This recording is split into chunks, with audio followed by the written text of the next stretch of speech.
بسم اللہ الرحمن الرحیم۔ السلام علیکم دوستو، نبی کریم صلی اللہ علیہ وآلہ وسلم کے سفر کا تذکرہ چل رہا ہے، یعنی مکہ سے مدینہ کی جانب ہجرت کا سفر۔ آج کی ویڈیو میں اسی سفر کا تذکرہ جاری ہے، جس میں اس سفر کے دوران پیش آنے والے ایک اہم واقعے کا تذکرہ کیا جائے گا، جو کہ معبد رضی اللہ تعالی عنہا کے خیمے پر پیش آیا۔ یہ واقعہ نبی کریم صلی اللہ علیہ وآلہ وسلم کے ایک معجزہ سے متعلق ہے، جسے سن کر آپ کا ایمان تازہ ہو جائے گا۔ پیارے دوستو، روایات بتاتی ہیں کہ اس روز یہ قافلہ تمام رات چلتا رہا، یہاں تک کہ چلتے چلتے اگلے دن دوپہر کا وقت ہو گیا۔ اب دور دور تک کوئی آتا جاتا نظر نہیں آ رہا تھا۔ ایسے میں سامنے ایک چٹان ابھری ہوئی نظر آئی، اس کا سایہ کافی دور تک پھیلا ہوا تھا۔ حضور اکرم صلی اللہ علیہ وآلہ وسلم نے اس جگہ پر پڑاؤ ڈالنے کا ارادہ فرمایا۔ حضرت ابو بکر صدیق رضی اللہ تعالی عنہ سواری سے اترے اور اپنے ہاتھوں سے جگہ کو صاف کرنے لگے، تاکہ آپ صلی اللہ علیہ وآلہ وسلم چٹان کے سائے میں سو سکیں۔ جگہ صاف کرنے کے بعد حضرت ابو بکر صدیق رضی اللہ تعالی عنہ نے اپنی چادر وہاں بچھا دی اور عرض کیا، اللہ کے رسول یہاں سو جائیں، میں پہرا دوں گا۔ حضور اکرم صلی اللہ علیہ وآلہ وسلم سو گئے۔ ایسے میں حضرت ابو بکر صدیق رضی اللہ تعالی عنہ نے ایک چرواہے کو چٹان کی طرف آتے دیکھا، شاید وہ بھی سائے میں آرام کرنا چاہتا تھا۔ ابو بکر صدیق رضی اللہ تعالی عنہ فوراً اس طرف مڑے اور اس سے بولے، تم کون ہو؟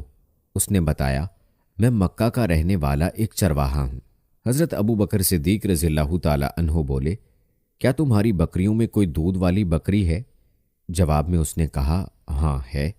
پھر وہ ایک بکری سامنے لایا، اپنے ایک برتن میں دودھ دوہا اور حضرت ابو بکر صدیق رضی اللہ تعالی عنہ کو دیا۔ وہ دودھ کا برتن اٹھائے آپ صلی اللہ علیہ وآلہ وسلم کے پاس آئے، جو کہ اس وقت سو رہے تھے۔ انہوں نے آپ صلی اللہ علیہ وآلہ وسلم کو جگانا مناسب نہ سمجھا، دودھ کا برتن لیے اس وقت تک کھڑے رہے جب تک کہ آپ صلی اللہ علیہ وآلہ وسلم جاگ نہیں گئے۔ حضرت ابو بکر صدیق رضی اللہ تعالی عنہ نے دودھ میں پانی کی دھار ڈالی تاکہ وہ ٹھنڈا ہو جائے، پھر خدمت میں پیش کیا اور عرض کیا، یہ دودھ پی لیجئے۔ آپ صلی اللہ علیہ وآلہ وسلم نے دودھ نوش فرمایا اور پوچھا، کیا روانگی کا وقت ہو گیا؟ حضرت ابو بکر صدیق رضی اللہ تعالی عنہ نے عرض کیا، جی ہاں ہو گیا ہے۔ اب یہ قافلہ پھر روانہ ہوا اور راستے میں حضرت معبد رضی اللہ تعالی عنہا کے خیمے پر کچھ دیر کے لیے یہ قافلہ رکا، جہاں پر ایک بکری کے دودھ دینے کے معجزے کا ذکر ہے۔ ہم آپ کو معبد کی اس بکری کا مکمل قصہ بھی سنائیں گے، لیکن یہاں آپ کو حضرت ابو بکر صدیق رضی اللہ تعالی عنہ کی شان بتاتے ہیں، جو آپ صلی اللہ علیہ وآلہ وسلم کے ہجرت کے ساتھی تھے۔ دوستو، روایات میں آتا ہے کہ حضور نبی کریم صلی اللہ علیہ وآلہ وسلم نے ایک مرتبہ حضرت حسان بن ثابت رضی اللہ تعالی عنہ سے فرمایا، حسان، کیا تم نے ابو بکر کے بارے میں بھی کوئی شعر کہا ہے؟ انہوں نے عرض کیا، جی ہاں۔ آپ صلی اللہ علیہ وآلہ وسلم نے ارشاد فرمایا، سناؤ، میں سننا چاہتا ہوں۔ یاد رہے کہ حضرت حسان بن ثابت رضی اللہ تعالی عنہ بہت بڑے شاعر تھے، ان کو شاعر رسول کا خطاب بھی ملا ہے۔ حضور اکرم صلی اللہ علیہ وآلہ وسلم کی فرمائش پر انہوں نے جو 2 شعر سنائے، ان کا ترجمہ یہ ہے۔ حضرت ابو بکر صدیق، جو 2 میں سے دوسرے تھے، اس بلند و بالا غار میں تھے، اور جب وہ پہاڑ پر پہنچ گئے تو دشمن نے ان کے گرد چکر لگائے۔ یہ حضرت صلی اللہ علیہ وآلہ وسلم کے عاشق زار تھے، جیسا کہ ایک دنیا جانتی ہے، اور اس عشق رسول میں ان کا کوئی ثانی یا برابر نہیں تھا۔ روایات بتاتی ہیں کہ یہ شعر سن کر حضرت صلی اللہ علیہ وآلہ وسلم مسکرانے لگے، یہاں تک کہ آپ کے دانت مبارک نظر آئے۔ پھر ارشاد فرمایا، تم نے سچ کہا حسان، وہ ایسے ہی ہیں جیسا کہ تم نے کہا۔ وہ غار والے کے نزدیک، یعنی میرے نزدیک، سب سے زیادہ پیارے ہیں، کوئی دوسرا شخص ان کی برابری نہیں کر سکتا۔ پیارے دوستو، اسی طرح حضرت ابو درداء رضی اللہ تعالی عنہ فرماتے ہیں کہ ایک روز حضور نبی کریم صلی اللہ علیہ وآلہ وسلم نے مجھے ابو بکر صدیق رضی اللہ تعالی عنہ سے آگے چلتے دیکھا تو ارشاد فرمایا، اے ابو درداء، یہ کیا؟ تم اس شخص سے آگے چلتے ہو جو دنیا اور آخرت میں تم سے افضل ہے۔ قسم ہے اس ذات کی جس کے قبضے میں میری جان ہے، انبیاء و مرسلین کے بعد ابو بکر سے زیادہ افضل آدمی پر نہ کبھی سورج طلوع ہوا اور نہ غروب ہوا۔ اللہ اکبر! کیا شان ہے حضرت ابو بکر صدیق رضی اللہ تعالی عنہ کی، لیکن بہت کم لوگ ہیں جو آپ رضی اللہ تعالی عنہ کی شان سے واقف ہیں۔ آپ رضی اللہ تعالی عنہ کی شان کے حوالے سے حضرت عبداللہ بن عمر بن عاص رضی اللہ تعالی عنہ سے روایت ہے کہ میں نے رسول اللہ صلی اللہ علیہ وآلہ وسلم کو یہ فرماتے ہوئے سنا، میرے پاس جبرائیل آئے اور کہنے لگے کہ اللہ تعالیٰ آپ کو حکم دیتا ہے کہ ابو بکر سے مشورہ کیا کیجیے۔ اسی طرح حضرت انس رضی اللہ تعالیٰ عنہ سے روایت ہے کہ رسول اللہ صلی اللہ علیہ وآلہ وسلم نے ارشاد فرمایا، میری امت پر ابو بکر کی محبت واجب ہے۔ دوستو، یہاں پر تھوڑا سا سوچنے کی ضرورت ہے کہ وہ لوگ جو حضرت ابو بکر صدیق رضی اللہ تعالیٰ عنہ سے بغض رکھتے ہیں، آپ کی شان میں گستاخی کرتے ہیں، ان کے بارے میں خود ہی فیصلہ کر لیں کہ وہ اپنے ایمان میں کیسے کامل ہو سکتے ہیں، بلکہ وہ اس ہستی سے بغض رکھ کر جس کی محبت واجب ہے خود کو ایمان سے محروم کر رہے ہیں۔ پیارے دوستو، آپ نے حضرت ابو بکر صدیق رضی اللہ تعالی عنہ کی شان میں چند روایات ملاحظہ کی جو آپ کے لیے اس لیے پیش کی گئیں کہ وہ نبی کریم صلی اللہ علیہ وآلہ وسلم کے ہجرت کے ساتھی تھے اور یہ آپ کے لیے ایک عظیم اعزاز تھا۔ آپ نے حضرت ابو بکر رضی اللہ تعالی عنہ کی شان ملاحظہ کی۔ چلیے اب ذکر کرتے ہیں حضرت معبد رضی اللہ تعالی عنہا اور ان کی بکری کے واقعے کا۔ روایات بتاتی ہیں کہ ابھی کچھ دور ہی گئے ہوں گے کہ ایک خیمہ نظر آیا۔ خیمے کے باہر ایک عورت بیٹھی تھی۔ یہ معبد رضی اللہ تعالی عنہا تھی جو اس وقت تک اسلام کی دعوت سے محروم تھی۔ ان کا نام عاتقہ تھا۔ یہ ایک بہادر اور شریف خاتون تھی۔ انہوں نے بھی آنے والوں کو دیکھ لیا۔ اس وقت معبد رضی اللہ تعالی عنہا کو یہ معلوم نہیں تھا کہ یہ چھوٹا سا قافلہ کن ہستیوں کا ہے۔ نزدیک آنے پر حضور صلی اللہ علیہ وآلہ وسلم کو معبد رضی اللہ تعالی عنہا کے پاس ایک بکری کھڑی نظر آئی۔ وہ بہت ہی کمزور اور دبلی پتلی سی بکری تھی۔ آپ صلی اللہ علیہ وآلہ وسلم نے معبد رضی اللہ تعالی عنہا سے دریافت کیا، کیا اس کے تھنوں میں دودھ ہے؟ معبد رضی اللہ تعالی عنہا بولیں، اس کمزور اور مریل بکری کے تھنوں میں دودھ کہاں سے آئے گا؟ آپ صلی اللہ علیہ وآلہ وسلم نے ارشاد فرمایا، کیا تم مجھے اس کو دوہنے کی اجازت دو گی؟ اس پر معبد رضی اللہ تعالی عنہا بولیں، لیکن یہ تو ابھی ویسے بھی دودھ دینے والی نہیں ہے۔ آپ خود سوچئے، یہ دودھ کس طرح دے سکتی ہے؟ میری طرف سے اجازت ہے، اگر اس سے آپ دودھ نکال سکتے ہیں تو نکال لیجئے۔